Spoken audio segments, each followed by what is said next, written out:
এখন স্ক্রিনে তোমরা যে অঙ্কটা দেখছো এই অঙ্কটা খুবই গুরুত্বপূর্ণ একটি অঙ্ক। কারণ এই অঙ্কটা প্রত্যেকটা কম্পিটিটিভ পরীক্ষায় প্রায় এসে থাকে।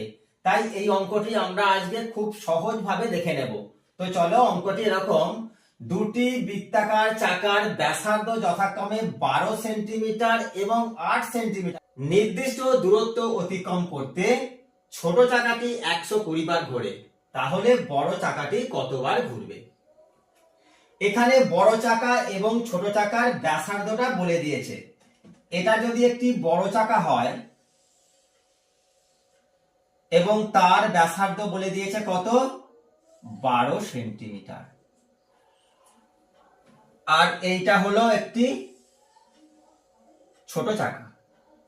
ছোট চাকার ব্যাসার্ধ বলে দিয়েছে 8 সেন্টিমিটার। ছোট চাকাটা কতবার ঘুরতে পারে? ছোট চাকাটা বলছে 120 বার ঘোরে। এই ছোট চাকাটা 120 বার ঘুরতে পারে। তাহলে এই বড় চাকাটা কতবার ঘুরবে?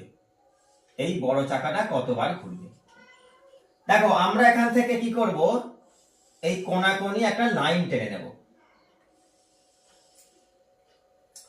12 কে কত দিয়ে গুণ করলে 120 হয়? না, 12 কে 10 দিয়ে গুণ করলে 120 হয়। তাহলে 12 গুণ 10। 8 কে আমরা কি করব, 8 কেও 10 দিয়ে গুণ করে দেব। তাহলে 8 কে 10 দিয়ে গুণ করলে কত হবে? 80। এখান থেকে আমরা কি পেলাম, যে ছোট চাকাটি যদি 120 বার ঘোরে, বড় চাকাটি 80 বার ঘুরবে।